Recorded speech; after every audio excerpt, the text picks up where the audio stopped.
annoncer celle qui va ouvrir officiellement la session.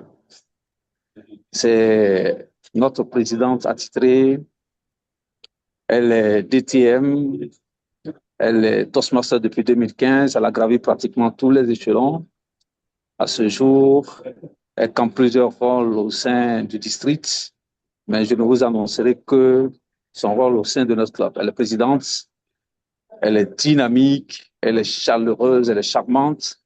Vous pouvez ouvrir vos écrans, ouvrir vos micros pour accueillir cette grande et belle dame, la DTM Marina Guari, sous vos ovations.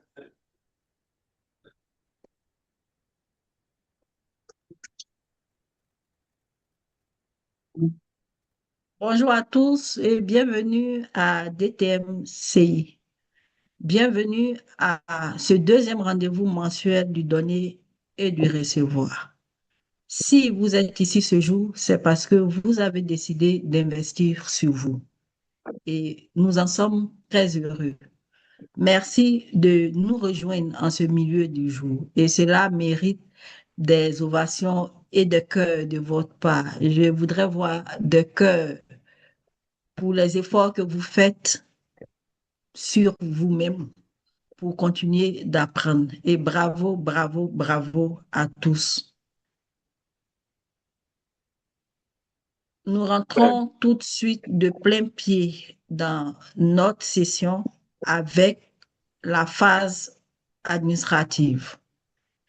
Et deux informations essentielles pour ce jour. La première information concerne le concours de discours pour notre club. Et la date du concours est fixée au 3 mars 2026 à notre session. Chers membres de DTMCI, je vous invite donc à vous inscrire auprès de notre dynamique VPE, le VPE DTM Augustin CK. En plus du concours, je tiens à vous rappeler que nous sommes en train de nous acheminer allègrement vers la fin des délais de renouvellement. Et vous êtes invités à renouveler vos droits vis-à-vis de Toastmaster International avant fin mars, afin de nous permettre de rester toujours ce club exemple que nous voulons être. C'était ces deux informations que j'avais à partager. Pour le mois de février, nous avons une étoile qui est née au sein de DTMCI. Et tous membres de DTMCI, nous tenons à féliciter un des nôtres, qui est notre étoile du mois. C'est le DTM, nouveau DTM Issa Madougou, que je vous prie d'ovationner. Issa, peux-tu me permettre de partager mon écran?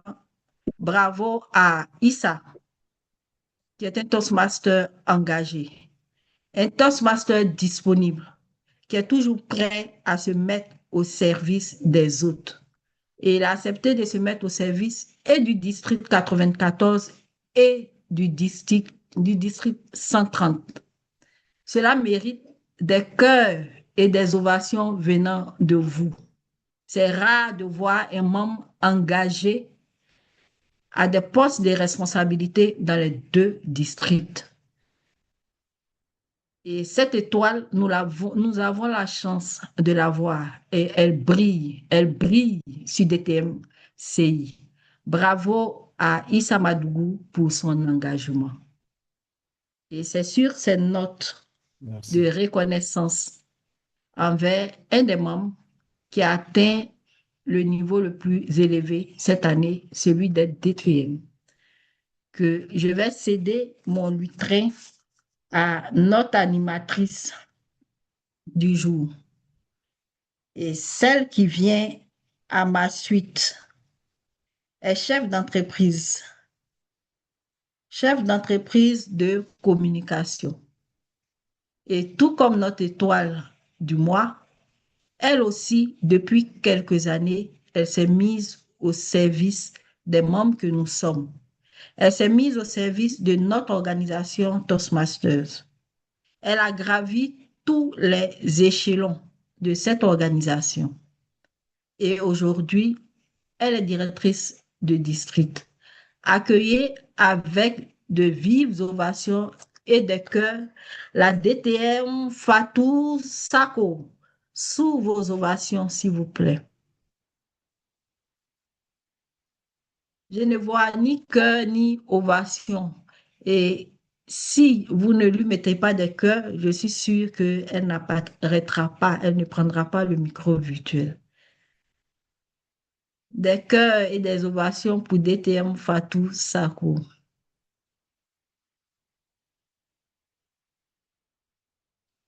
VPE.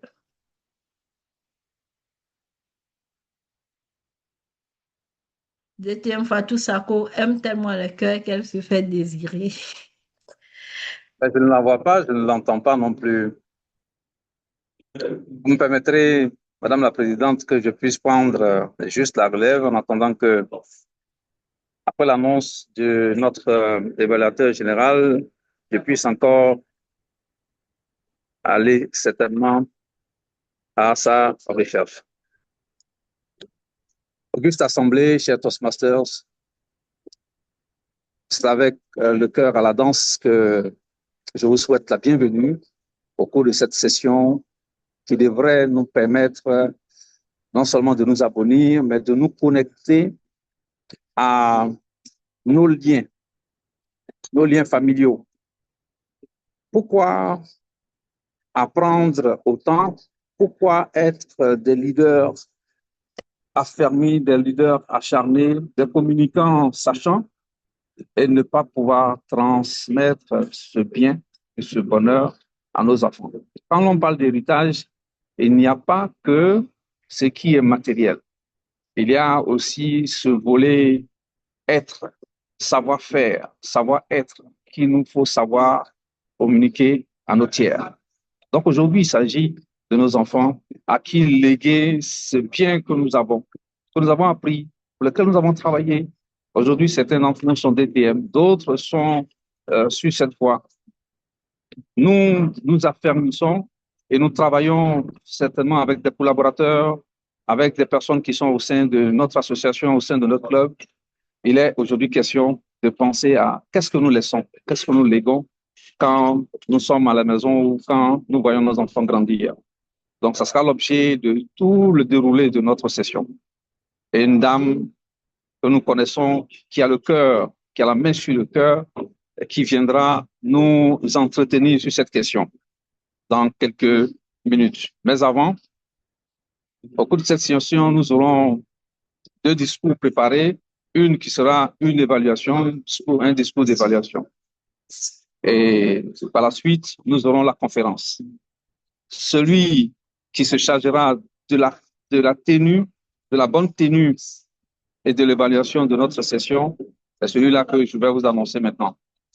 Il est le Toastmaster du mois de notre club. Il est tout fraîchement DTM. C'est un homme qui travaille avec engouement, avec beaucoup de joie. J'aimerais que vous puissiez, avec moi, accueillir notre DTM, Issa Madougou, sous vos ovations.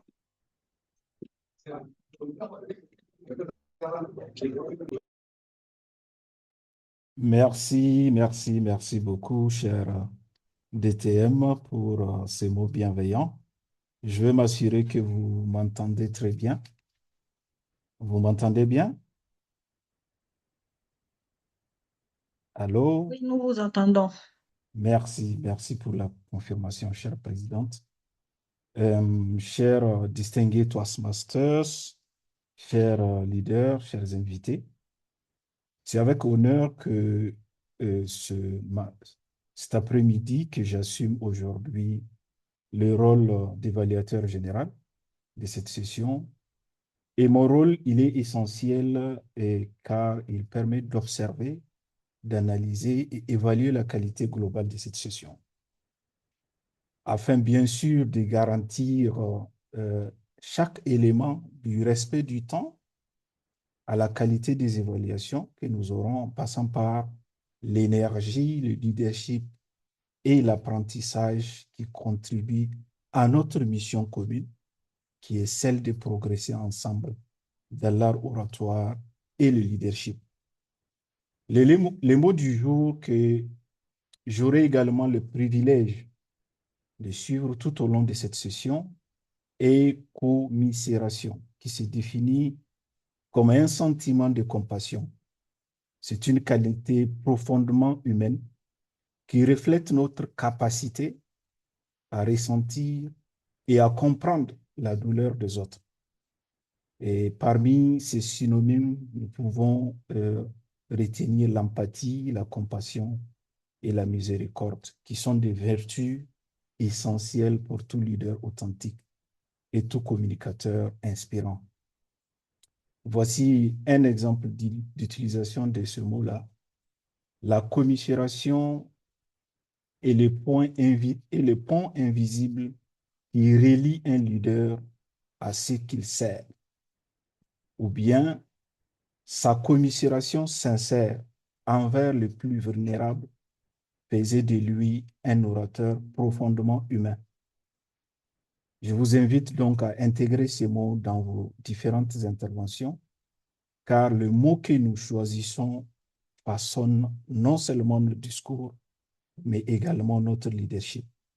En tant qu'évaluateur général, je resterai attentif, engagé et bienveillant afin de vous restituer une évaluation fidèle, utile et inspirante. Je vous souhaite à toutes et à tous une excellente session riche en apprentissage, en leadership et en impact. Monsieur l'animateur.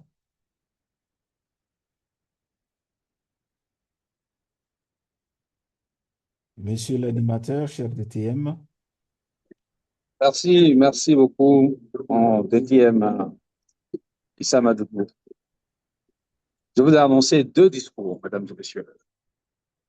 Nous allons y aller de plein pied, puisque nous sommes dans le temps. C'est une dame que je vais vous annoncer maintenant. Elle est à son niveau 1 et son projet est le projet numéro 2. Avant que je vous la présente, j'aimerais que son évaluateur de discours puisse se prononcer sur les objectifs de son discours. Je voulais dire également tantôt qu'il est l'homme du mois de notre club. C'est encore lui, le DTM Issa Madougou, l'évaluateur de ce discours.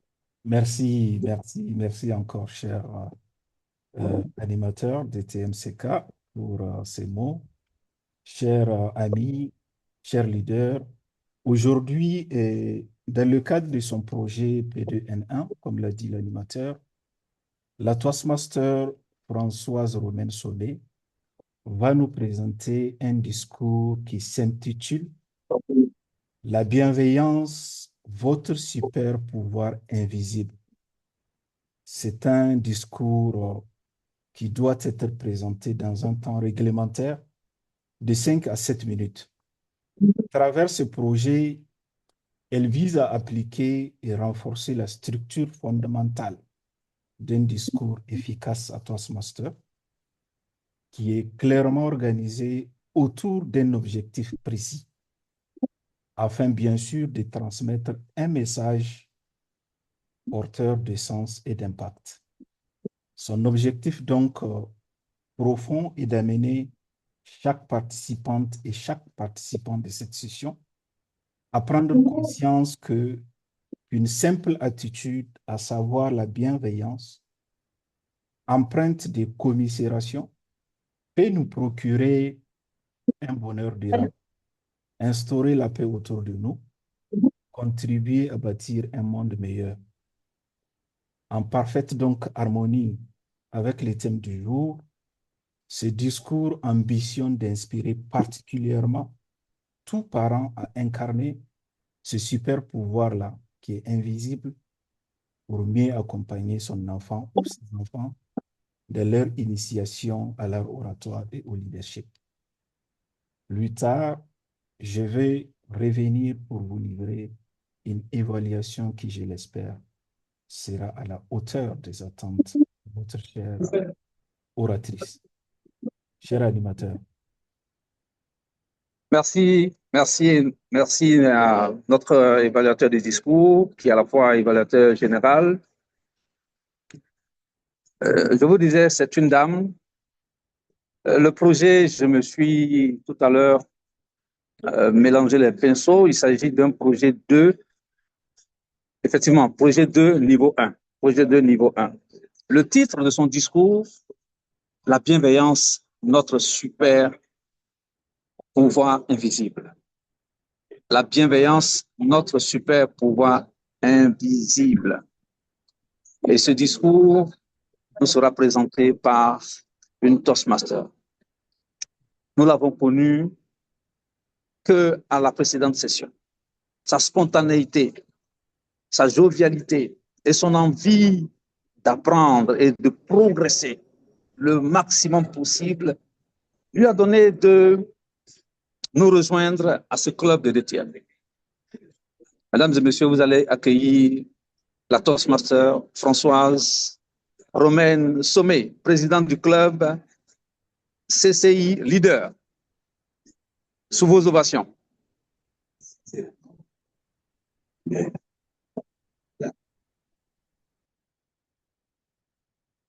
Merci, très cher animateur, pour la magnifique présentation de ma modeste personne et pour la parole.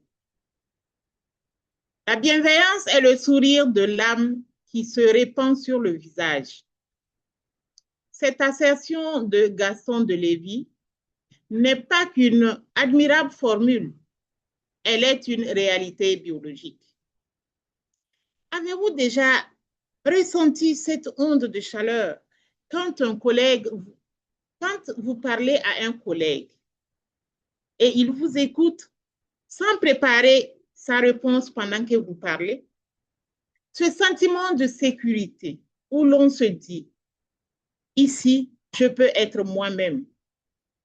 C'est cela, la magie de la bienveillance. Cher ami Toastmaster, Sémien leader, aujourd'hui, je ne vais pas vous parler d'une simple politesse, mais d'un levier de transformation. J'organiserai mon propos en 3 axes. D'abord, je vous définirai ce que c'est que la bienveillance. Dans un deuxième temps, je vous donnerai l'importance de la bienveillance dans notre vie. Et enfin, je vous releverai quelques astuces pour cultiver la bienveillance au quotidien. Au-delà des mots, qu'est-ce que la bienveillance? Le dictionnaire Larousse l'a défini comme étant une disposition d'esprit à l'indulgence. Mais entre nous, c'est bien plus. Je dirais que c'est un choix musculaire, car c'est décider chaque jour de regarder l'autre avec un a priori positif. C'est quitter du pourquoi a-t-il fait cette erreur et aller au comment puis-je l'aider à réussir. C'est un muscle qui se travaille par des micro-gestes. Un regard franc, un geste, un café offert, un message d'encouragement et même un silence précieux qui amène l'autre à exister. Au-delà de ce concept, quel est l'impact réel de la bienveillance sur nos vies? Je dirais que la bienveillance est un meilleur investissement. Pourquoi s'en préoccuper? Parce que la bienveillance est le meilleur placement, aussi bien à court terme qu'à moyen terme. Je vous donne 3 exemples. La bienveillance est une pharmacie naturelle. Quand nous sommes bienveillants, notre cerveau libère une hormone appelée l'ocytocine. Cette hormone est une hormone du lien et du bonheur qui fait baisser notre cortisol, appelé encore le stress. Alors, pratiquer la bienveillance, c'est s'offrir une cure de jouvence qui nous redonne vitalité, qui nous redonne énergie, qui nous donne sérénité.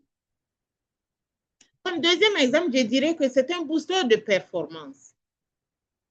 On a l'habitude de penser que la bienveillance, vraiment, elle est molle. Non, c'est une erreur. Les études de Gallup sur l'engagement est formel. Un employé valorisé est 12% plus productif. La bienveillance est alors l'huile dans les rouages de la machine collective. Lorsqu'elle est là,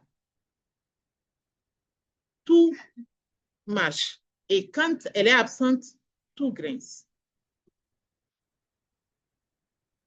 Comme troisième exemple, je vous dirais que c'est un gilet pare-balles. La bienveillance envers nous-mêmes est une meilleure résilience. Si nous ne nous fouettons pas à chaque erreur, nous pouvons rebondir plus facilement.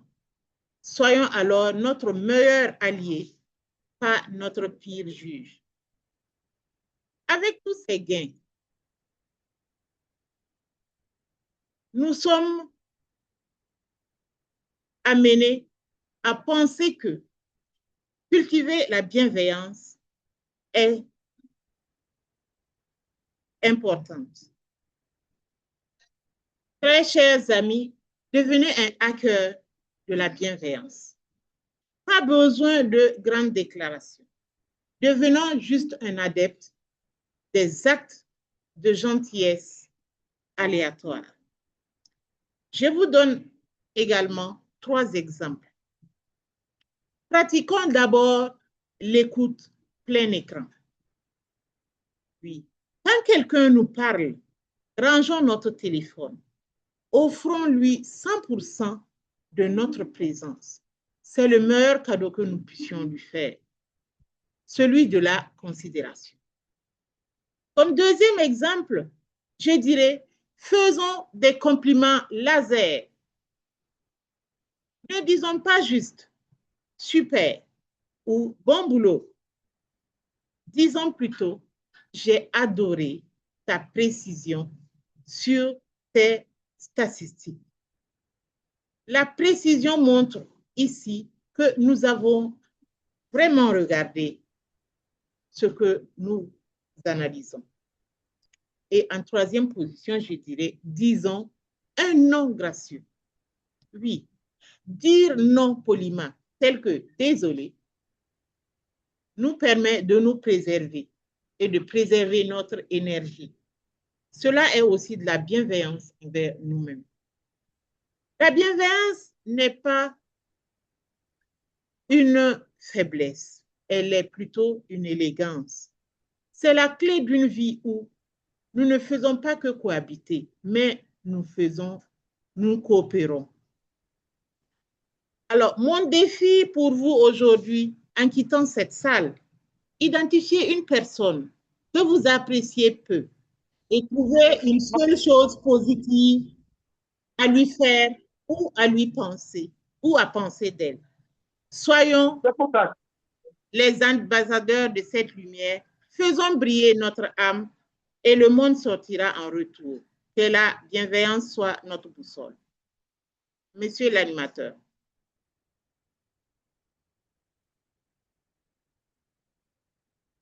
Oh, je vois des cœurs déjà. J'aimerais en voir davantage.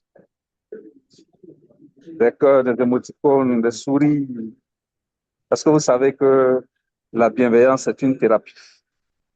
Est-ce que vous savez que la bienveillance est-elle le meilleur ou bien est le meilleur investissement en soi? Parce que il y a un neurone qui est déclenché. Je n'ai pas envie de donner le nom. Parce que moi-même, là, je n'ai pas pris le soin de retenir. Mais il y a un neurone qui est déclenché, qui fait que nous pouvons être joyeux tout au long d'une journée. Et ça, c'est un gain. Merci, ma chère présidente. Merci de nous avoir appris. Nous avons investi de notre temps cet après-midi et vous êtes en train de nous assurer le retour sur investissement propre. Le RSI est clair. Merci infiniment. Mesdames et messieurs, nous allons continuer allègrement sur les discours préparés. Nous avons un deuxième discours.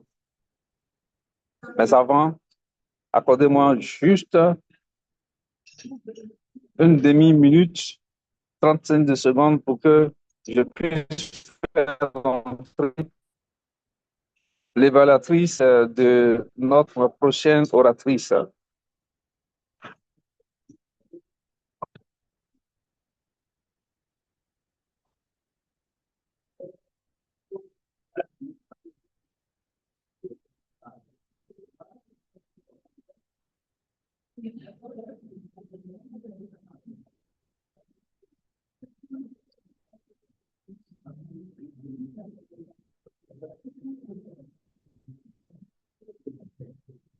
Voilà, elle va se connecter dans quelques secondes. Mais avant, je veux vraiment m'assurer que j'ai avec moi notre conférencière. Est-ce que la DTM Anaïs est présente? Je ne veux pas avoir encore Oui, oui, elle est là. une autre déconvenu. Elle est là. Est-ce que la DTM Anaïs Nguessan est présente parmi nous? Elle est présente, cher DTM. Je veux l'entendre. Je veux l'entendre de vive voix. Je suis Saint Thomas maintenant. Hein. Je suis là. Ah, ah, ah, ah, ah. Quel bonheur de te voir, la DTM.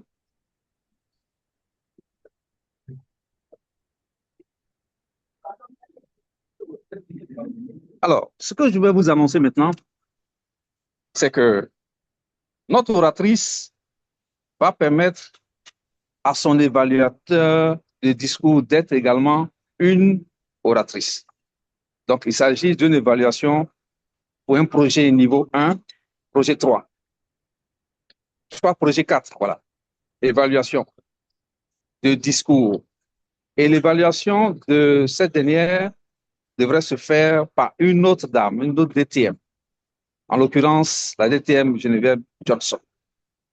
Vous savez, ici, dans ce club de DTM, c'est pas du tout évident de soutirer ne serait-ce que quelques minutes de cette grande dame et de ces messieurs. Quand on les a, c'est une belle aubaine. Donc, je remercie à la fois tous ceux et celles qui sont présentes.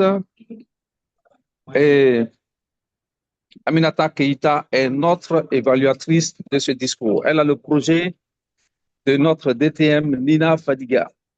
Et j'aimerais que si la DTM Aminata est disposée, si elle est prête, qu'elle puisse nous donner l'objet donc du discours de la DTM Nina Fadiga.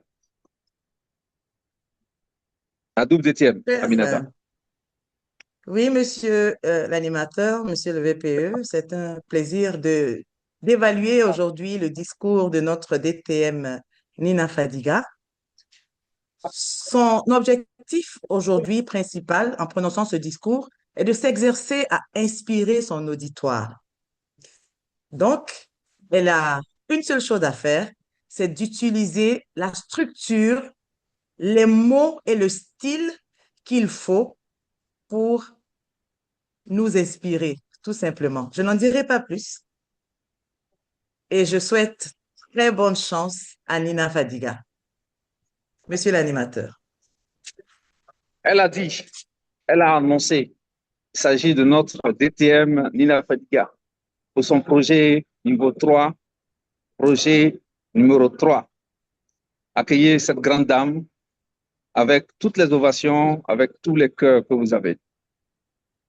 ADTM, Nina, le thème du discours, je ne faudrait pas que je me trompe sur le thème du discours. Hein. Voilà, la foi, c'est 3 points comment on dit là? 3 points exponentiels de suspension. Je suis suspendu. Alors la foi, c'est quoi? Nina. Monsieur l'animateur, pendant longtemps, j'ai cru que diriger signifiait tenir fermement le gouvernement, ne rien laisser au hasard, anticiper chaque risque, vérifier chaque détail. Je pensais être forte. En réalité, j'avais peur. J'avais peur de l'échec, j'avais peur du jugement. J'avais surtout peur que si je ne contrôlais pas tout, eh ben, tout s'effondre autour de moi. Alors je surveillais, je corrigeais, je validais. Et un jour, dans le silence d'une salle de réunion, j'ai vu quelque chose qui m'a profondément dérangée. Mesdames et messieurs, chers Toastmasters, permettez-moi de partager avec vous un pan de mon histoire et notamment de vous expliquer ce conflit intérieur auquel j'ai été confrontée et la transformation qui s'en est suivie. Un jour, comme disais-je, dans le silence d'une salle de réunion, j'ai vu quelque chose qui m'a profondément dérangée. J'ai vu des regards éteints. Des personnes pourtant compétentes qui étaient devenues timorées. Des talents brillants devenus silencieux. À force de vouloir tout sécuriser, notamment le résultat, j'avais étouffé la respiration du collectif. Ce jour-là, j'ai compris une vérité inconfortable. Le contrôle excessif n'est absolument pas une preuve de leadership. C'est au contraire souvent un symptôme d'insécurité. La foi commence là. Non pas une foi naïve, hein, je ne parle pas de cette foi illuminée à laquelle on peut assister parfois, mais je parle d'une foi courageuse. La foi qui dit, j'ai fait ma part, maintenant je me laisse. Donner au divin une chance d'agir, c'est accepter que le résultat final ne nous appartient pas vraiment. C'est déléguer vraiment. Pas en gardant un œil inquiet, pas en reprenant la main au moindre doute, non, non, non, non, mais en acceptant que les autres puissent réussir autrement. Et ce autrement, parfois, il est un peu dérangeant, il faut le reconnaître. Ah oui, il y aura des erreurs forcément, il y aura des imperfections, forcément. Mais sans espace pour l'erreur, il n'y a pas de place pour la croissance. Sans espace pour l'initiative, il n'y a pas d'innovation. Sans espace pour la confiance, il n'y a pas d'engagement. Le moins qu'on puisse dire, c'est que ça n'a vraiment pas été simple pour moi, je dois vous l'avouer. J'ai laissé mes collaborateurs faire leurs armes, mais au plus profond de moi-même, je me délitais littéralement. Parce que je n'avais envie que d'une chose, c'était reprendre les rênes rapidement et faire avancer les sujets. Aujourd'hui encore, je dis mes sujets, incapable de dire nos sujets. Heureusement ou malheureusement, je ne sais pas, ça dépend du point de vue, la foi crée cet espace. J'ai été contrainte de me transformer et d'apprendre à lâcher prise. Les chiffres baissaient, les critiques montaient, la pression s'intensifiait. Et à ce moment précis, j'étais face à un choix. Soit je me contractais, soit je manquerais. Se contracter, c'est resserrer le contrôle, hausser le ton, multiplier les exigences. S'ancrer, au contraire, c'est rester stable intérieurement, continuer à agir avec cohérence, continuer à croire en la vision, continuer à faire ce qui est juste, même quand les résultats tardent à venir. Continuer à avoir la foi. Mais la foi, attention, ce n'est pas une action, c'est une action confiante. La foi demande beaucoup plus de courage que le contrôle en réalité. Parce que contrôler, ça rassure votre ego, ça facilite les choses. Alors que faire confiance, waouh, Ça expose le cœur. Ça vous oblige à admettre que nous ne sommes jamais seuls auteurs de nos succès. Que derrière chaque victoire, il y a des circonstances favorables, il y a des portes qui s'ouvrent au bon moment. Reconnaître tout ceci ne nous affaiblit pas, au contraire, ça nous rend beaucoup plus lucides. Je fais mon travail avec excellence, je décide avec courage, j'assume les conséquences, et ensuite, je laisse l'espace pour que quelque chose de plus grand que moi fasse le reste. Peut-être que ce plus grand s'appelle Dieu, peut-être que ça s'appelle la vie, peut-être que ça s'appelle le potentiel humain, peu importe le nom que vous donnez.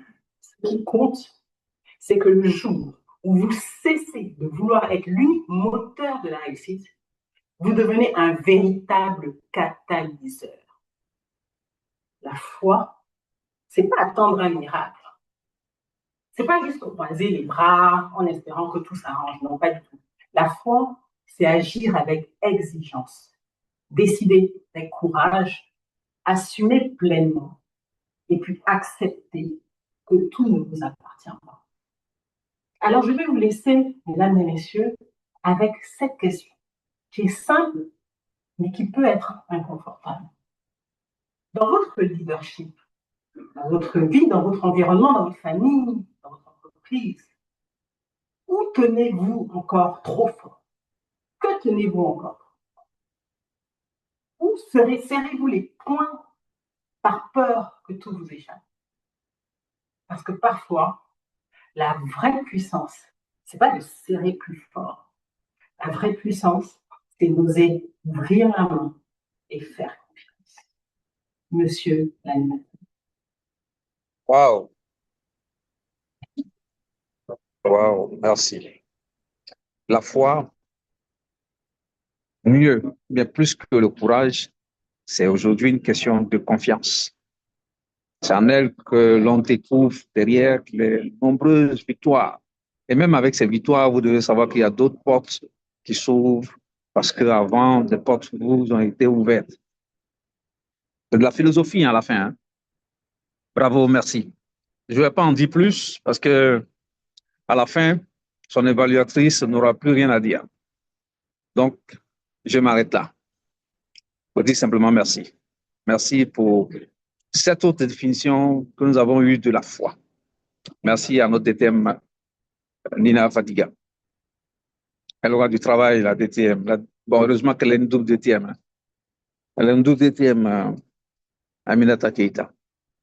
Mesdames et messieurs, nous avons maintenant mis terme à nos différents discours préparés. Allègrement, nous allons passer à l'autre étape de nos différents discours, qui est la conférence.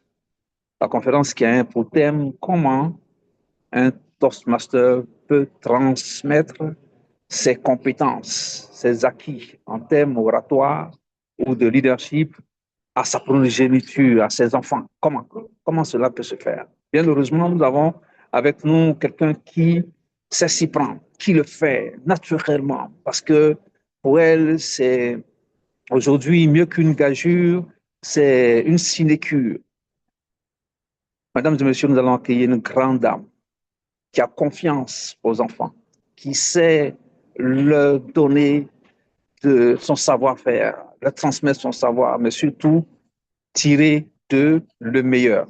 Aujourd'hui, elle va nous permettre à nous également de savoir comment réussir à transformer nos enfants. Je ne dirai pas plus que ça. Nous allons donc accueillir notre DTM Anaïs Nguessan, sous le thème que je viens de vous annoncer, avec des cœurs, des Merci, ovations. monsieur Oh, l'animateur. ton sourire. Eh, pour avoir la dame là, c'était trop chaud. Merci, monsieur l'animateur, et bienvenue pour ceux qui, comme moi, sont à leur première participation à une des nombreuses sessions particulières de DTMC. Et je suis heureuse de voir des DTM que j'aime de tout cœur. La magie du numérique nous rapproche. DTM Aminata Keita, le plein de bisous. On est un karaoké qui t'attend à Abidjan. Aujourd'hui, nous allons parler de comment est-ce que je transmets Toastmaster à mes enfants. Et je ne voudrais pas faire de présentation. La présentation est prête, on pourra vous la partager parce que je ne veux pas que vous soyez focalisé sur le visuel. Vous aurez le temps de le parcourir autant que vous voulez. Je vous pose une question. Si votre enfant devait défendre une idée devant un jury demain, est-ce qu'il serait prêt? Et je veux avoir la réponse d'un participant à cette session. Bon, des thèmes Geneviève Johnson, ses enfants ont passé l'âge. Des thèmes Nina Fadiga, elle me dira oui. Et je souhaiterais demander l'avis de Sawadogo Angèle. Si votre enfant devait passer devant un jury demain, pensez-vous qu'il serait prêt?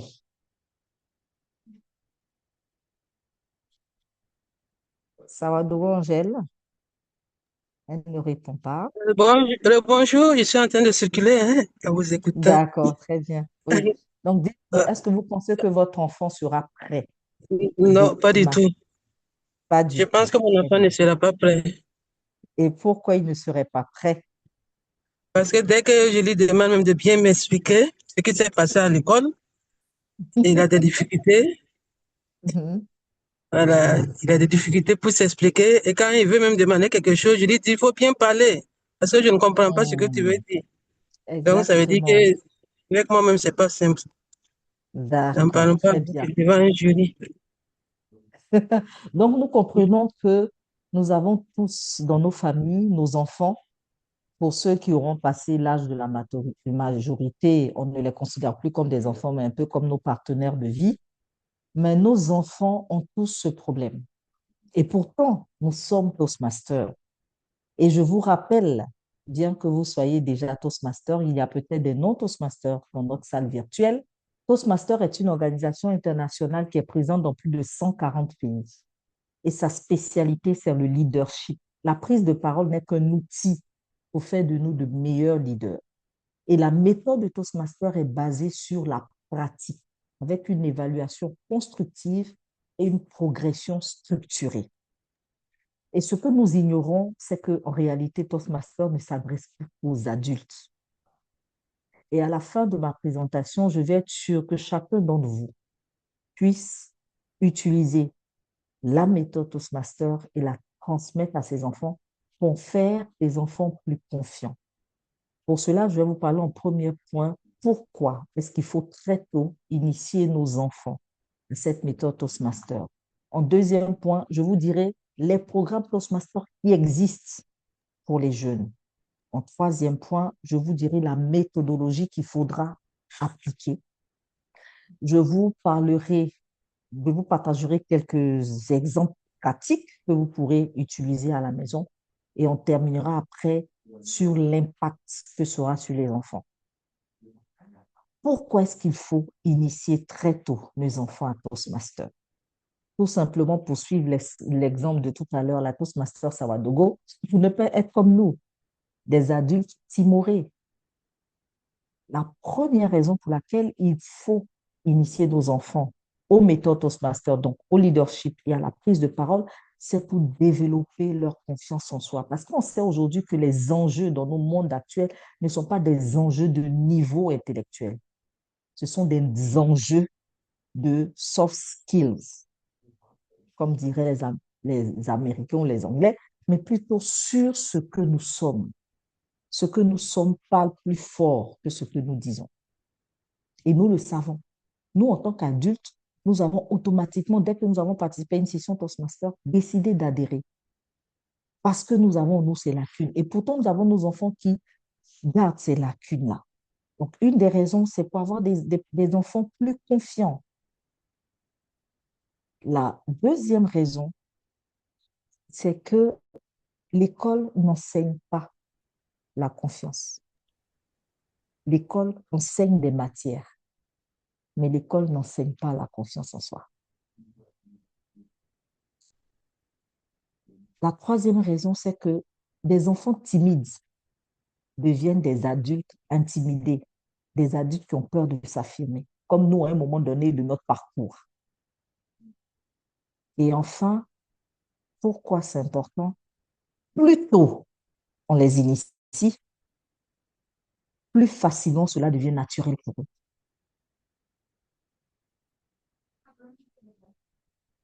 Donc, au-delà de ces raisons, je vais vous dire qu'il y a des outils Toastmasters qui existent pour les jeunes.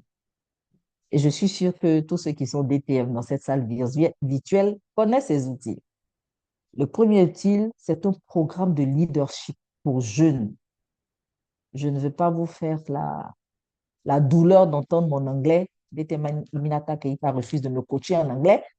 Elle pourra vous le dire en anglais. Le programme de leadership des jeunes, qui est un programme Toastmaster dans notre parcours de Toastmaster, qui nous permet de structurer un groupe d'enfants avec des sessions pratiques de 8 à 10 sessions pour leur apprendre à être structurés, encadrés avec des exercices pratiques.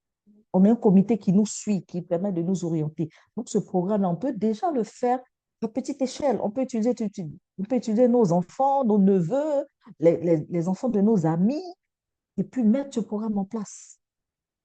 Il y a le deuxième outil que Toastmasters propose pour les jeunes, les clubs Gavel. Je vous entends me dire, ah, mais nos enfants qui ont moins de 15 ans, puisque les clubs Gavel nécessitent des personnes qui savent lire et écrire.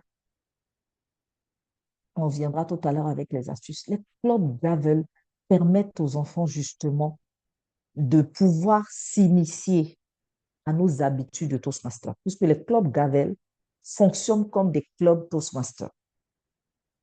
Les responsabilités sont tournantes. Le leadership, il est réel parce que les enfants pratiquent. Ils sont animateurs, évaluateurs de discours, évaluateurs généraux, présidents de clubs, vice-présidents à l'éducation. Ces clubs-là leur permettent déjà de s'initier. Ils apprennent à organiser des réunions, ils apprennent à donner des évaluations, ils apprennent à gérer le temps. Donc, on se rend compte que Toastmaster a des outils. C'est vrai qu'eux, ils n'utilisent pas dans les clubs Gavel, ils n'utilisent pas encore Pathways, mais ils utilisent un manuel qui est généré, qui a été introduit, établi par Toastmaster et qui a fait ses preuves sur des années. Je vais parler maintenant de la méthode qui va faire la différence. Comment est-ce que je dois appliquer ce que Toastmaster m'apprend aux enfants? Faites, chers parents, chez Toastmaster, ce que j'appelle l'apprentissage par la pratique. Vos enfants apprennent en parlant. Et j'ai entendu tout à l'heure la Toastmaster Savadogo le dire, et ça, c'est l'erreur que tous les parents commettent. Quand ton enfant commence à t'expliquer sa journée avec beaucoup d'hésitation, tu es déjà fatigué de ta propre journée de travail, donc tu abrèges ta souffrance. Mais bien au contraire, laissez l'enfant parler. Laissez l'enfant parler. Écoutez-le passivement, s'il vous plaît. Parce que c'est à force de parler, à force de vous entendre et de vous voir l'écouter passivement, que cet enfant-là va prendre l'habitude d'aimer parler. Parce que vous n'allez pas l'écouter passivement, mais le corriger au fur et à mesure. La deuxième façon de le faire, c'est l'évaluation bienveillante. On l'apprend au cours des sessions pour qu'on ne le reproduirait pas à la maison. Mais nous, on se dit Toastmaster, c'est pour l'extérieur. Et dès qu'on arrive, dès que ton enfant te raconte sa journée d'école, où il te dira que non, j'ai fait telle chose avec tel enfant. Ah, pourquoi tu as fait ça? Je ne t'ai pas dit qu'on fait. Non, mais écoutez-le. Et puis, faites-lui une évaluation constructive, comme on nous apprend à Toastmaster. Les points forts, les points améliorés et comment s'améliorer. Ne soyons pas toujours dans la directive et dans l'autoritarisme. Sachons encourager nos enfants.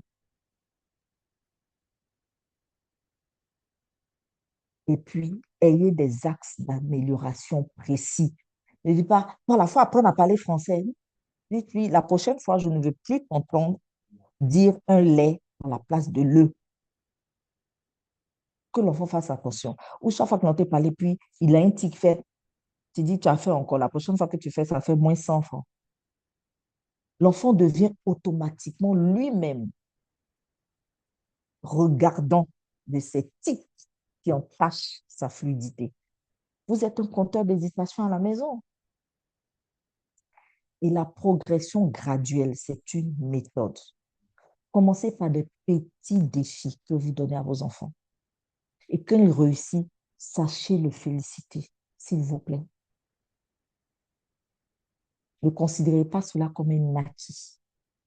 Et enfin, faites du leadership expérimental. Quand je dis leadership expérimental, donnons des responsabilités à nos enfants à la mesure de leur âge. Nous avons des enfants qui ont moins de 10 ans, des enfants qui ont 3 ans, 4 ans. On peut leur donner des responsabilités. Pour la journée d'aujourd'hui, mon cher enfant, tu es responsable de la propreté. Il faut veiller à ce que personne ne laisse ses chaussures sales sur l'étagère de chaussures. Vous allez voir que vos enfants sont pires que les policiers. Ils seront capables de venir vous dire, papa, maman, celui-là a déposé. Et ils seront regardant sur la propreté. Et ils feront en sorte qu'ils ne soient pas eux-mêmes indexés, parce que c'est eux qui sont garants. Mettez-leur au cœur de la responsabilité, vraiment en fonction de leur niveau. Vous pouvez leur montrer la gestion du temps. Vous pouvez leur apprendre la coordination d'équipe. Je souhaite que ce soit ta sœur et toi. Si c'est toujours la petite sœur et la grande sœur qui sont en train de se chamailler, décidez de les mettre en activité de façon coordonnée. Je souhaite que vous deux, vous fassiez telle chose. Elles ont obligation d'aller jusqu'au bout de leur objectif. Il y aura des cris, mais la pratique régulière va permettre de régulariser et surtout de leur permettre d'avoir une cohésion dans leur relation entre frères et sœurs. Ça, c'est sur le point de la méthodologie à appliquer. Maintenant, les petites astuces pour vous permettre justement de l'appliquer parce que je suis sûre que les Toastmasters présents dans la salle sont en train de dire « Ah, elle a pu parler de choses, c'est les enfants de 15 ans et nos enfants les plus petits. » Une astuce que je vous donnerai, et je sais que cette astuce, il y a des Toastmasters qui l'ont déjà expérimenté chez eux, c'est le mot du jour. On apprend tellement le mot du jour à Toastmasters. Et le mot du jour à notre session aujourd'hui est commisération. Ce mot-là peut devenir mot de la semaine dans la maison de Détermina Fadiga. Et tout au long de la semaine, on fait en sorte que son enfant utilise le mot pendant nos conversations. Et on peut créer une récompense pour celui qui aura utilisé le plus le mot du jour. Beaucoup viennent tricher pour dire, maman, à l'école, j'ai utilisé ça 4 fois, 5 fois. Mais donnez-leur le bénéfice du doute. Croyez-les sur parole. Parce que les enfants qui vont prendre ce jeu-là très au sérieux vont aller jusqu'au bout de vos paris. Ils vont aller l'utiliser à l'école.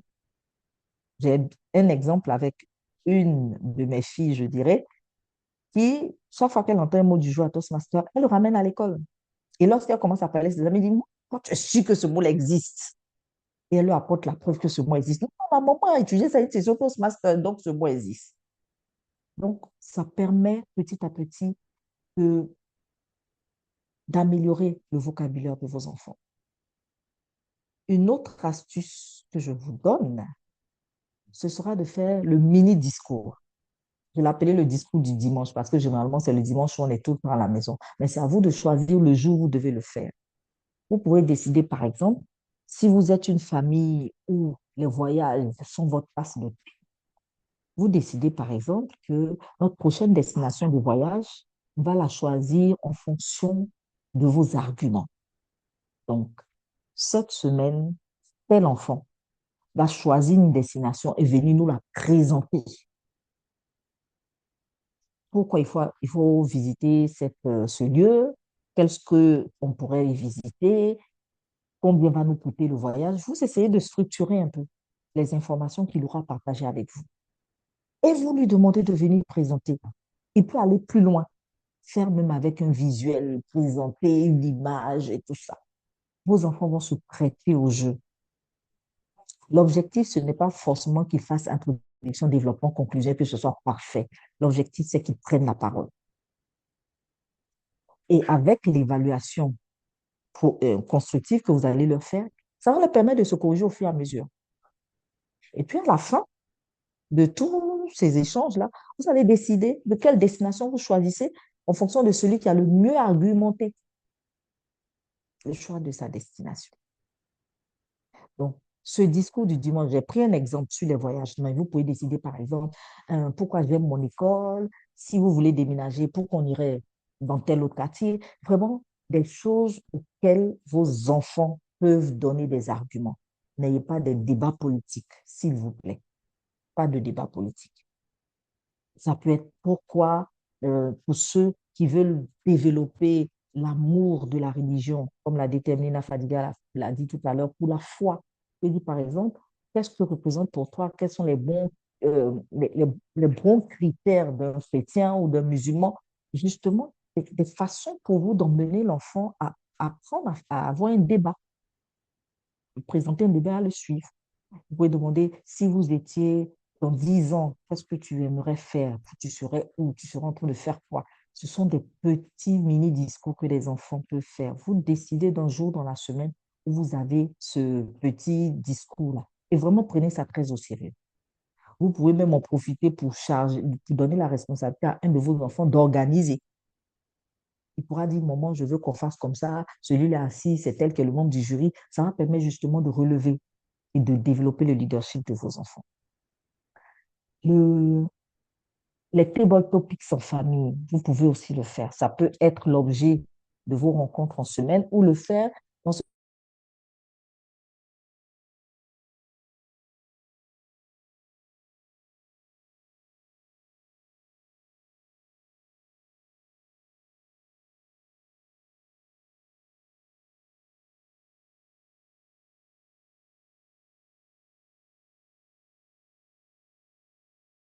moment très convivial à table.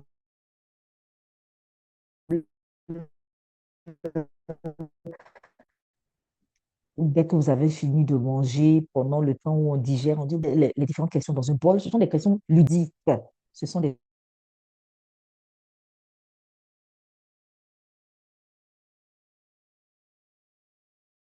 Oui, vous m'avez perdu à un moment donné, je suis de retour. C'est bon, est-ce qu'on m'entend? Je vous sens silencieux. Nous vous entendons maintenant. D'accord, très bien. Donc, on était sur les table topics en famille. Est-ce qu'on est au même niveau d'information?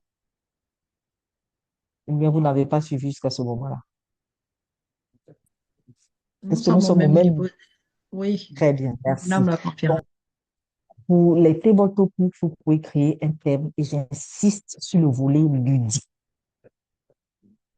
Ça peut être, par exemple, pourquoi la pizza est ton plat préféré? Et puis l'enfant va venir, c'est une question de table topic, une question de table topic. Pourquoi tu préfères sortir avec maman que papa? Pourquoi est-ce que tu veux qu'on ne coupe plus les cheveux au premier cycle? Pourquoi tu veux adopter un animal? Pourquoi tu veux avoir ta chambre, toi seul? Vraiment, créer des thèmes qui permettent aux enfants d'exprimer leur opinion. Donc, vous chronométrez le temps, comme on le fait à Toastmaster, vous leur donnez soit 2 minutes, soit 30 secondes de réflexion, mais n'oubliez pas que ce sont des table topics, donc ça n'a pas besoin d'être forcément préparé à l'avance. Mais vous verrez que quand vous allez l'instituer, l'enfant aura pour habitude de commencer à faire des recherches sur tout, donc ça va développer sa culture générale. Donc, il ira chercher les informations parce qu'il ne sait pas sur quelle question il pourra tomber. Et vous pouvez utiliser une autre astuce, le leadership par petite responsabilité. Comme je vous l'ai dit, vous pourrez désigner un des enfants, lui donner un rôle de responsabilité. Ça peut être toi, par exemple, qui organise les prochaines questions du table topic en famille. C'est toi qui décides du thème du discours du dimanche. C'est toi qui décides, par exemple, de celui du plat, du menu du dimanche. C'est toi qui décides de l'organisation de l'anniversaire de telle personne. Mais vraiment, faites le leadership par responsabilité. C'est que vous apprenez à l'enfant à être responsable d'un petit projet. Ça peut être la vaisselle, ça peut être le ménage, ça peut être le nettoyage, ça peut être même ranger sa chambre. Mais vous le rendez responsable d'un petit projet. L'objectif, c'est de lui faire un retour constructif et de l'emmener à développer ce leadership. Parce que vous savez que Toastmaster nous apprend le leadership par le service. Et enfin, une dernière astuce, c'est la méthode des 3C pour structurer un discours. Parce que la difficulté souvent avec nos enfants, c'est sur la structure. On leur apprend. Nous, on l'apprend avec l'activité Toastmaster, Kidmaster que j'ai mis en place. On dit toujours les mots pour commencer. Ça, c'est surtout pour les enfants qui ont moins de 10 ans. Les mots du début. Donc, ils savent que quand ils commencent un discours, il y a les mots du début. Bonjour, au début, au commencement, autrefois. Dès qu'on dit les mots du début, ils savent que c'est pour commencer. Les mots du milieu, ce sont les mots de transition et les mots de la fin, c'est pour conclure. Donc, c'est à vous de trouver les différentes techniques. Mais pour résumer toutes ces techniques, vous utilisez la méthode des 3C pour structurer un discours. Parce que généralement, quand on dit structurer un discours, vous dites aux enfants, introduction, développement, conclusion. Un enfant au CP1 ou au CM, peut-être qu'il aura appris à l'école, mais qu'il ne connaît pas trop. Mais essayez de le rendre vraiment porté d'intelligence, je dirais. Le premier C, c'est le contexte. De quoi est-ce que je veux parler? Donc, c'est le premier C. Vous savez que l'enfant se dit, mon discours doit contenir les 3 C. Mon premier C, de quoi est-ce que je veux parler? Le deuxième C, c'est le contenu. Quelle est mon idée principale ou les idées que je vais défendre dans ce que je vais dire? Et enfin, le troisième C, c'est la conclusion. Qu'est-ce que je veux que les personnes retiennent? Donc, vous apprenez ça facilement à l'enfant. Même à un enfant de 5 ans, ça peut passer. Vous trouvez les mots juste pour lui dire. Le premier C, c'est le contexte. De quoi est-ce que je parle? Ce que je veux dire aux gens. Je veux parler, par exemple, de ma poupée. Le deuxième, c'est mon contenu. Mon idée principale, c'est de dire que je veux que vous aimez les poupées comme moi. Et enfin, la conclusion, ce que je veux que vous reteniez, c'est que ma poupée est pour moi le meilleur jouet que je puisse utiliser pour m'évader. Donc, voici les astuces. Et n'oubliez pas, comme je l'ai dit, le feedback, l'évaluation. Votre évaluation, vous devez la faire comme à Toastmaster. Commencez toujours par le point fort de l'enfant et soyez précis.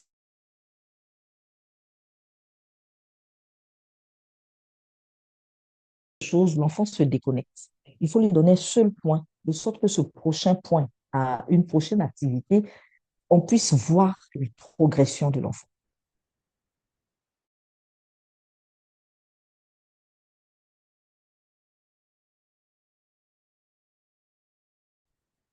Et l'impact observé, c'est qu'on a des enfants plus confiants. Des enfants plus confiants permettent justement d'avoir des enfants qui ont la facilité, qui n'ont pas peur de prendre la parole déjà au sein de la famille, exprimer et respecter surtout l'opinion des autres. Le deuxième impact, on remarque sur des enfants, c'est leur plus grande force d'apprentissage à l'école. C'est-à-dire quand ils vont à l'école, ils sont moins timorés parce qu'ils savent que l'école est un plus. Ils n'ont pas l'impression qu'on les abrutit et ils participent beaucoup à l'école parce qu'ils ont plus confiance en eux. Ces enfants-là ont moins peur et ils ont plus d'initiative, ils prennent plus d'initiative. Vous verrez que ces enfants, lorsqu'il s'agira de postes de responsables à l'école, comme chef de classe, comme responsable de coopérative, ils sont prêts à s'imprégner et surtout à être au devant parce qu'ils savent qu'en famille, je l'ai déjà appris. Pour terminer cette présentation, on va parler plutôt des témoignages. J'aurais voulu avoir des enfants avec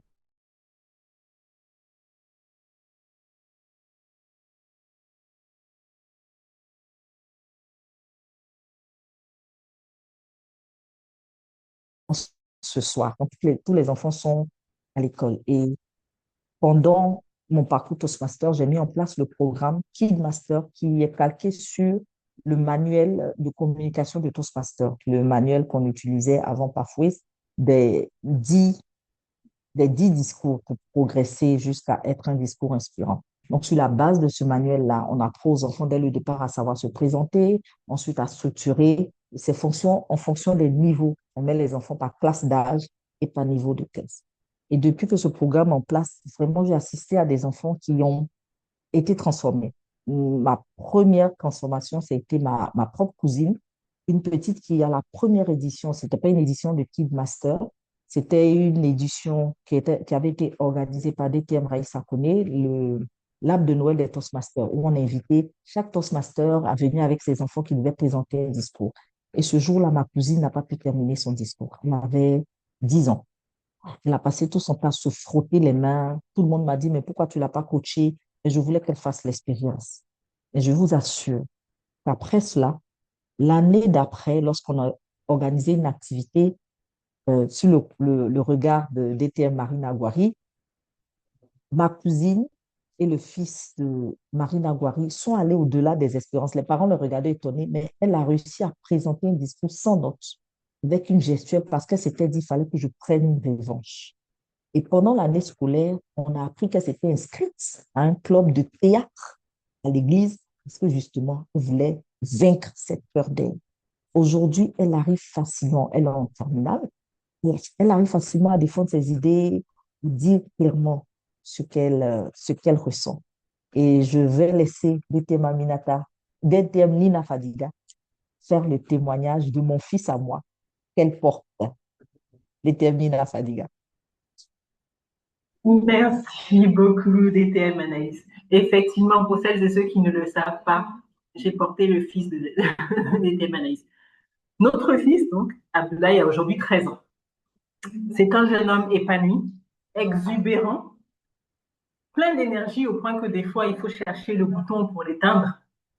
Mais lorsqu'il a débuté l'expérience Kid Master, c'était un enfant qui, en apparence, semblait confiant, qui semblait tout avoir finalement pour être confiant, mais qui était d'une timidité quasi maladive.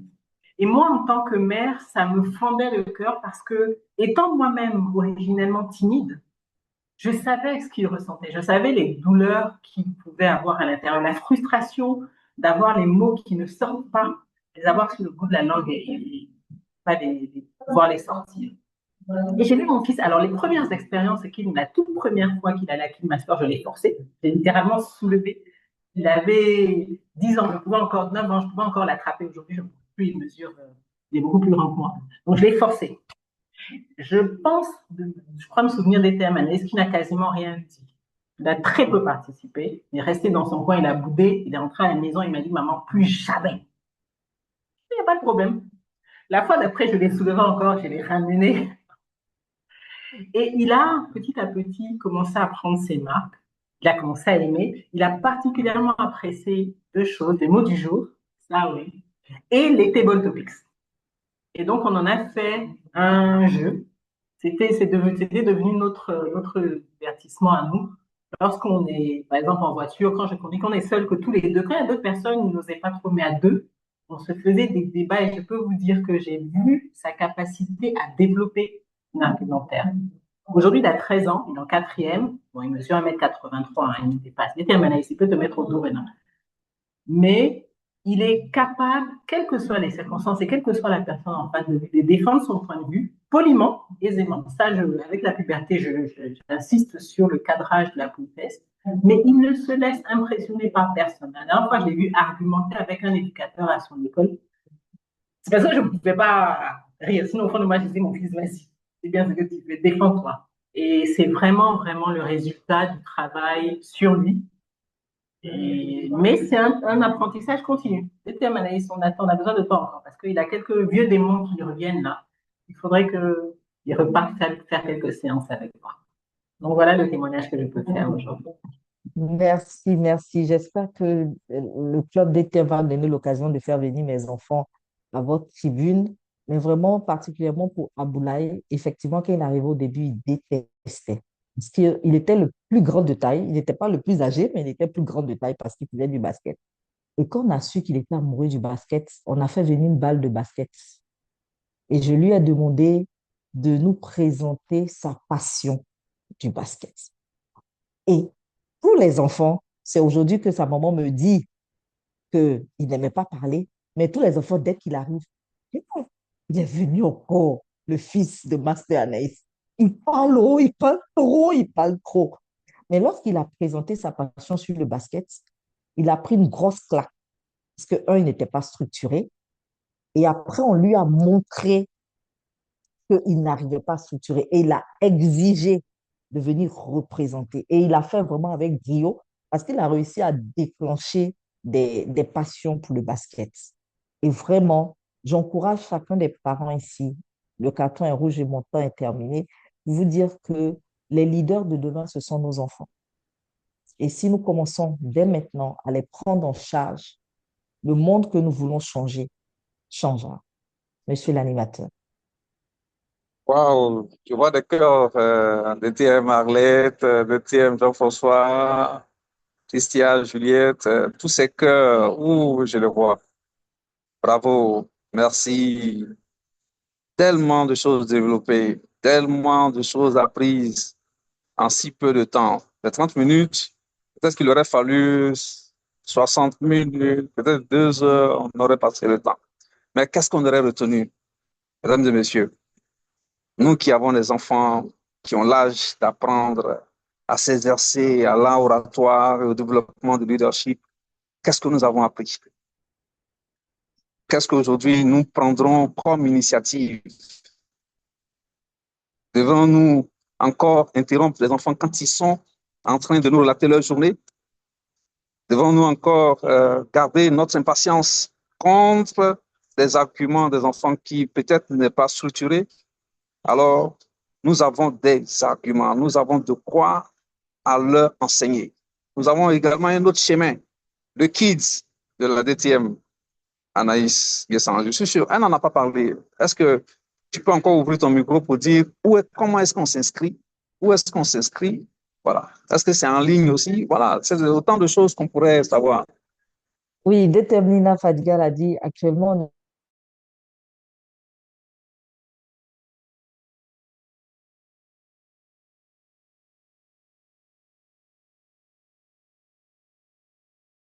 c'est les classes de maternelle. Donc aujourd'hui, Aboula, il ne peut pas s'asseoir sur une chaise de maternelle.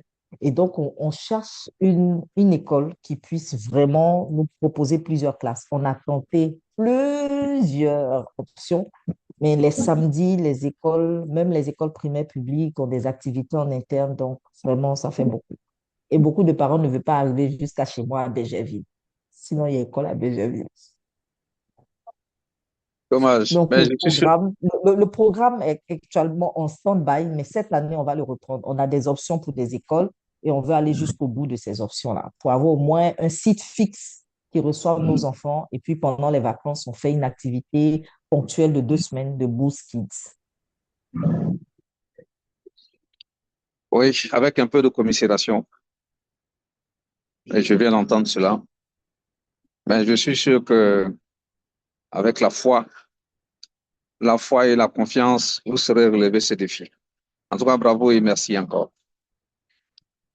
Mesdames et messieurs, nous sommes au thème de tout ce qui est discours. Qu'avons-nous fait? Est-ce que nous pouvons mieux nous orienter? Direction d'évaluation générale de la session. Alors, j'appelle ici maintenant notre DTM Issa Madougou et son équipe. Merci beaucoup, cher animateur. Merci pour cette belle animation. Merci également à notre chère conférencière qui nous a tenus en haleine par cette belle capsule. J'aurais voulu qu'on continue parce que le sujet est tellement important. Et la question de savoir si on peut inscrire également des enfants en ligne est extrêmement importante parce que ça m'intéresse aussi. Voilà. Donc, on pourra échanger certainement plus tard par rapport à cette précision. Merci encore, cher DTM Anaïs, pour ces beaux partages. Alors, je veux demander à notre chère présidente, qui assure le rôle de chrono, de nous donner le temps de nos 2 oratrices du jour. Cher DTM. Merci, monsieur l'évaluateur général. La première oratrice, la Toastmaster Soumi, a mis exactement 7 minutes, 52 secondes. Et la deuxième oratrice, la DTM Nina Fadiga, a mis 5 minutes, 54 secondes. Merci, cher DTM. 7 minutes 52 et 5 minutes 54. Merci. Sans transition, nous allons donc commencer par les évaluations des discours. Et pour ce faire, en tant qu'évaluateur de la première oratrice, je ne la vois pas. Est-ce que Françoise, tu es là?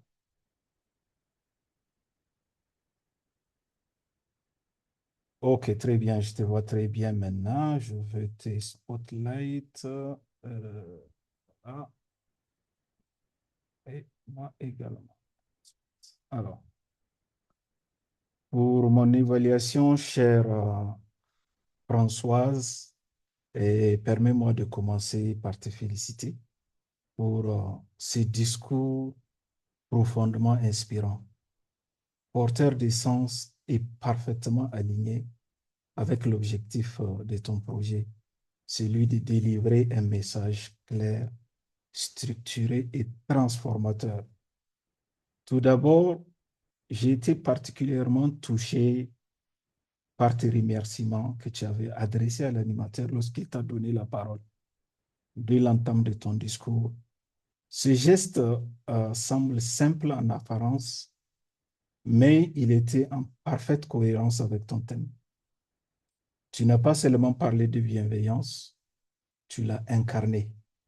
Et cela est le signe des grands orateurs, ceux dont les paroles et les actes sont alignés. La structure également de ton discours était particulièrement claire et agréable à suivre par ces mots et expressions de transition que tu as utilisés. J'étais guidé avec fluidité à travers donc, les différentes parties de ton message. Et particulièrement, il y a un qui a capturé mon attention, celui du passage de jugement que souvent nous faisons envers les autres. Pourquoi cette personne a fait telle ou telle erreur au passage de l'accompagnement. Ce que nous devons faire lorsqu'on se trouve devant une telle situation, c'est-à-dire de se poser la question comment aider la personne. Cela était à la fois profond et applicable. En parlant donc de la bienveillance, cher ami, comme un placement, tu as utilisé le langage universel, accessible et convaincant à mon égard. Les astuces pour cultiver cette bienveillance ont ajouté une dimension pratique à ton discours.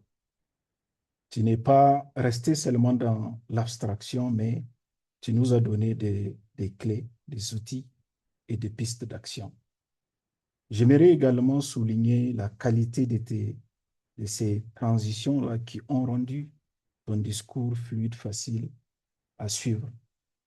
Enfin, la conclusion était forte et mobilisatrice, en nous invitant à devenir les ambassadeurs de la bienveillance. Tu as transformé ton discours en un appel à l'action. Tu as sémé une graine de responsabilité et de leadership. Mais dans une dynamique de progression, j'ai observé également quelques regards vers tes notes. Cela n'a pas diminué la qualité de ton message, mais ces moments ont légèrement réduit la force de la connexion visuelle vers l'auditoire. Or, le regard est un puissant vecteur de confiance, d'autorité et surtout d'impact. Pour résumer, cher Toastmaster Françoise, tu as délivré un discours fidèle à son titre. Tu as su informer, inspirer et mobiliser. Tu as démontré que la bienveillance n'est pas une faiblesse, mais une force de leadership. Continuez à porter ces messages, continuez à incarner ce super pouvoir-là, car à travers ta voix, c'est un modèle plus humain, plus pacifique et plus inspirant qui prend forme. Félicitations pour cet excellent discours et je me réjouis de voir l'impact que tu continues à créer. Félicitations et à ton prochain discours.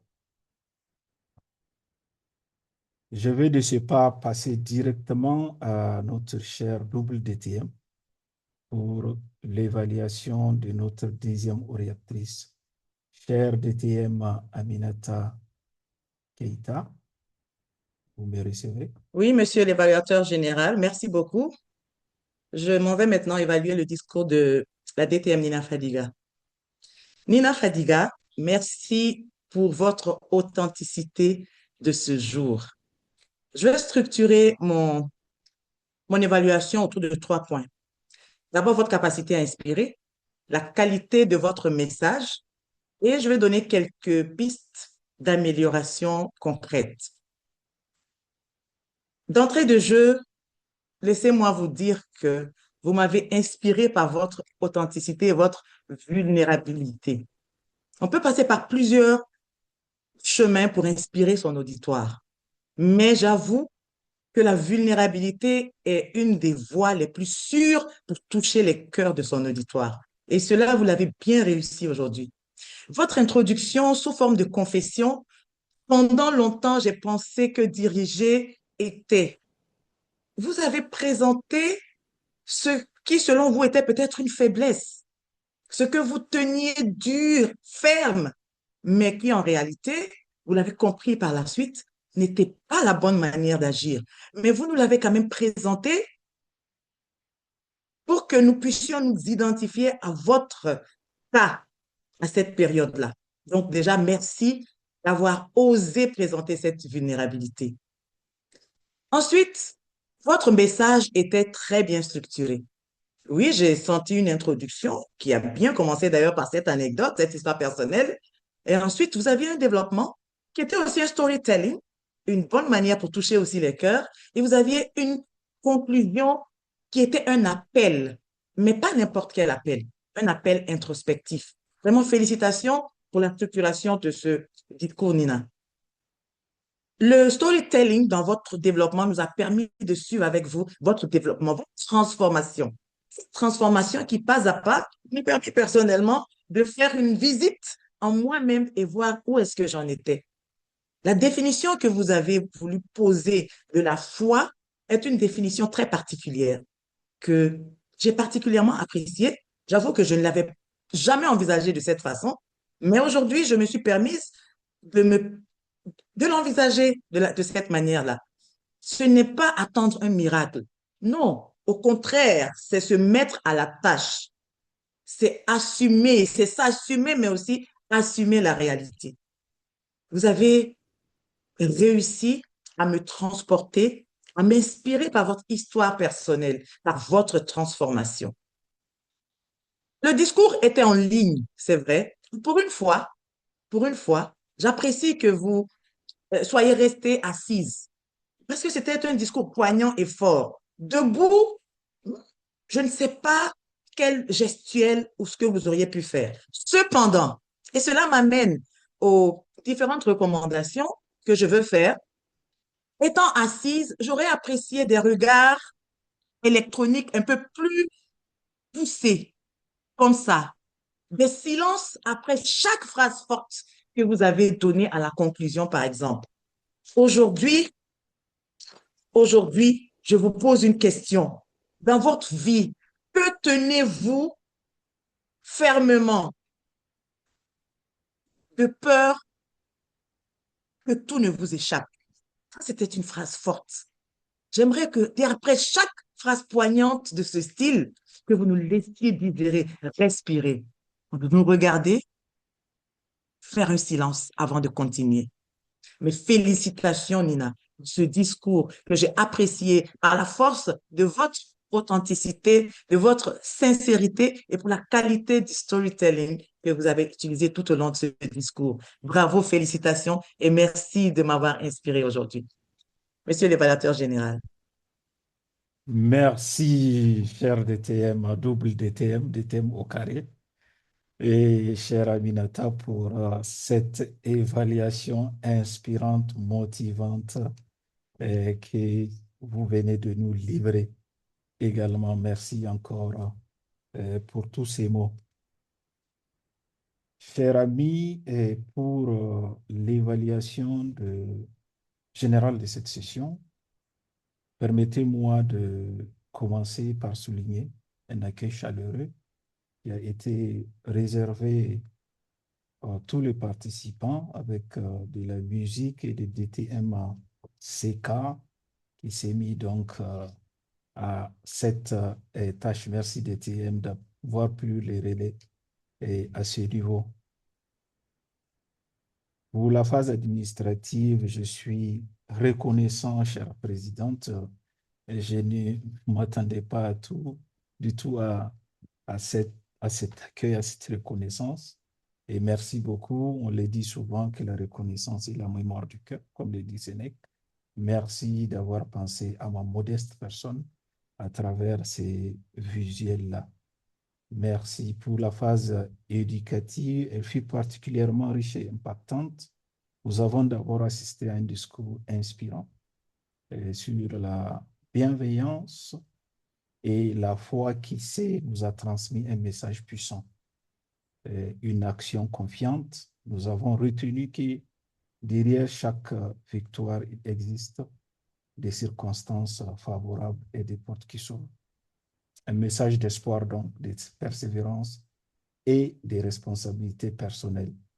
Merci, cher DTM Nina, pour nous avoir inspirés.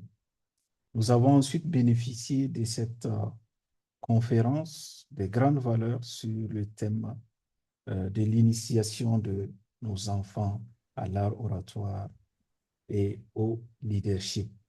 Un enseignement majeur en ressort.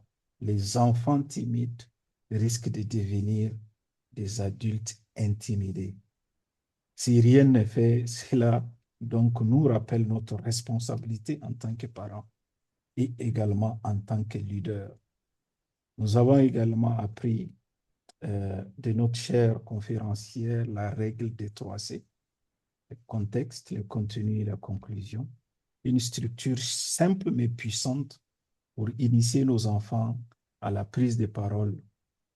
De plus, l'importance de leur confier des petites responsabilités a été soulignée car le leadership ne s'enseigne pas seulement, il se pratique. Je tiens donc à féliciter l'ensemble des membres pour la très belle tenue de rôle. Chaque intervenant a contribué au succès de la session avec sérieux et engagement. Je souhaite également saluer particulièrement l'engagement des leaders qui ont su remplacer ceux qui n'étaient pas là. Cela démontre un véritable esprit de service, d'adaptabilité et de leadership à DTMC. À Toastmasters également, comme nous le savons, les leaders ne se contentent pas d'occuper des positions, ils répondent présents lorsque le club a besoin d'eux.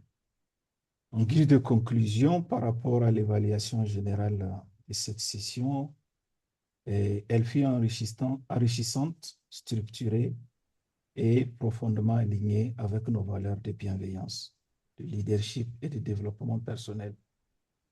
Elle a non seulement renforcé nos compétences, mais aussi notre conscience de notre rôle dans la formation de la prochaine génération. Ma recommandation principale serait de renforcer davantage la ponctualité et l'anticipation de rôle afin d'atteindre un niveau d'excellence encore plus élevé. Je félicite chaleureusement toutes les participantes et participants à cette session, les leaders, les orateurs et les organisateurs de cette session de grande qualité. Le mot du jour, commisération, a été utilisé que 6 fois. Voilà, c'est très peu vu le nombre de participants qui étaient à un pic de 31. Et je salue de passage et continuons d'utiliser ce mot-là dans notre quotidien. Pourquoi pas, comme l'a dit notre chère formatrice, pourquoi pas ce mot peut être aussi, au lieu d'être un mot du jour, au-delà, sera un mot de la semaine, un mot du mois. Voilà. Continuons à apprendre, continuons à servir, continuons à diriger. Merci encore pour l'opportunité. Cher DTM, Oui. Cher DTM, vous m'excuserez de vous interrompre. Il y a une dernière évaluation qui n'a pas été encore prise en compte. Ah, oui. Évaluation du discours d'évaluation de notre DTM Aminata Keïta. Ah, d'accord. Voilà, qui doit être Ok. évalué par la DTM Geneviève Johnson. Ok, DTM, toutes mes excuses. Je vous donne la parole pour... est-ce que le chrono peut nous donner le temps de l'évaluation de notre cher double DTM? C'est 3 minutes. 3 minutes, 3 minutes. 3 Non, minutes. non, le temps de Oui. l'évaluation, le temps que la DTM Aminata a pris pour faire son évaluation. Ah, son évaluation, ok. Oui. Ça, je ne sais pas.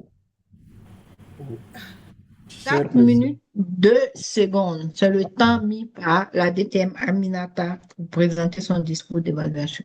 D'accord. Merci, merci, président. Alors, je cède la parole à notre chère DTM Geneviève. Merci, très cher évaluateur général. L'objectif du discours de notre DTM PDD était qu'elle nous fournisse des commentaires constructifs sur la présentation de l'oratrice. Évaluer une évaluatrice expérimentée est assez délicat. Et je n'aurai nullement besoin d'adopter un ton empreint de commisération car notre évaluatrice possède l'art du feedback. Elle sait utiliser les mots, sait les présenter et faire des recommandations stratégiques. Alors, très chère oratrice, cet après-midi, vous nous avez offert une évaluation très structurée et pertinente.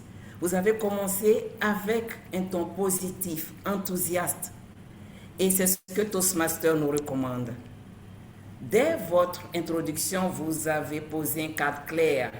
Et vous avez aussi démontré que vous avez écouté avec attention. Parce que vous avez su déceler les subtilités de l'oratrice. À travers d'abord le contenu, la structuration, tout y était. Et même le storytelling. Et je dirais encore plus, un mot que vous avez analysé, la foi, donc qui nous a permis d'avoir une autre dimension de la définition de ce mot. Mais bravo pour cette belle présentation. Et qu'est-ce que je pourrais dire d'autre? Je pense que les autres éléments viendront dans l'écrit, comme nous sommes pris par le temps. Est-ce qu'il y a des pistes d'amélioration? Nous sommes à Toastmasters, il faut que j'en trouve. Je me débrouillerai pour en trouver. Alors, bon, à part peut-être ce que l'évaluateur général m'a permis d'avoir, ou la présidente Marina, le temps. Donc, le temps était un peu long. Et parfois, il y a eu quelques petites hésitations. Hormis cela, vraiment, c'est l'évaluation par excellence. Tout y était. Et cela nous sert d'exemple pour les futures évaluations. Bravo, vous avez atteint les objectifs de votre projet. Félicitations.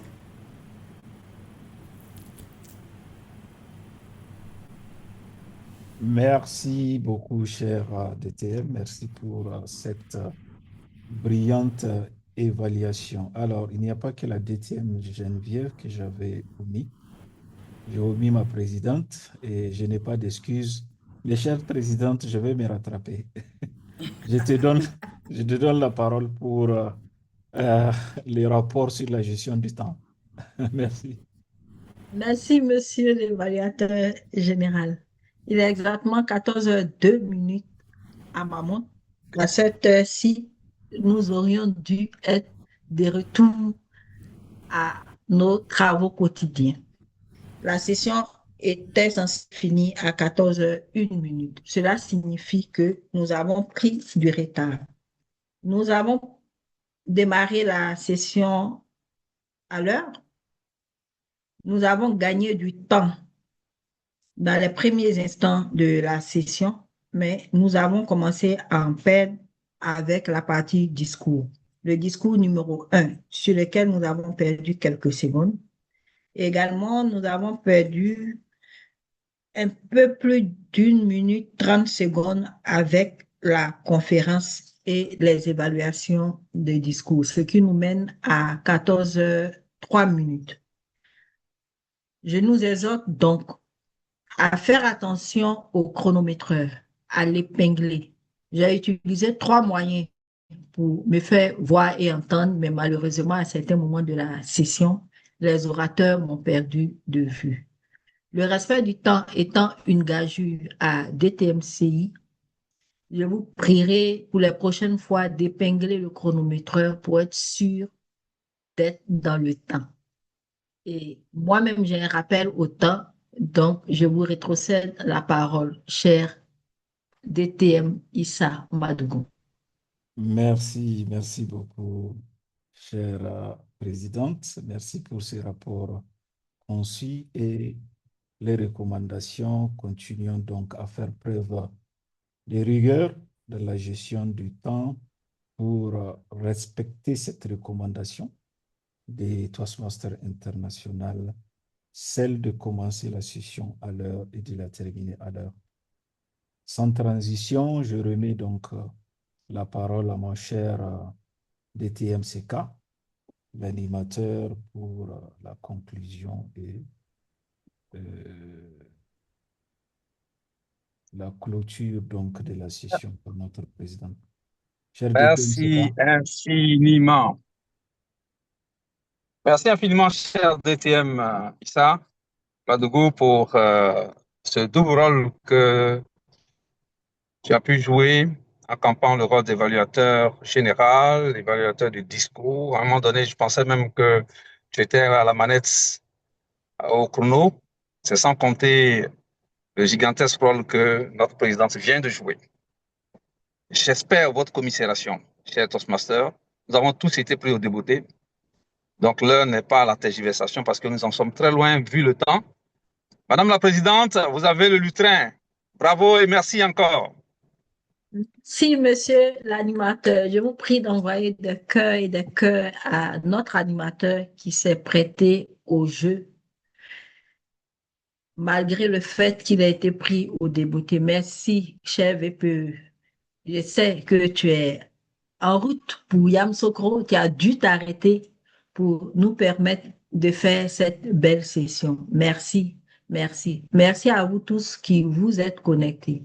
Merci à la DTM Anaïs Nguessan qui a accepté de venir partager avec nous ses connaissances et nous l'attendons comme membre à DTMCI.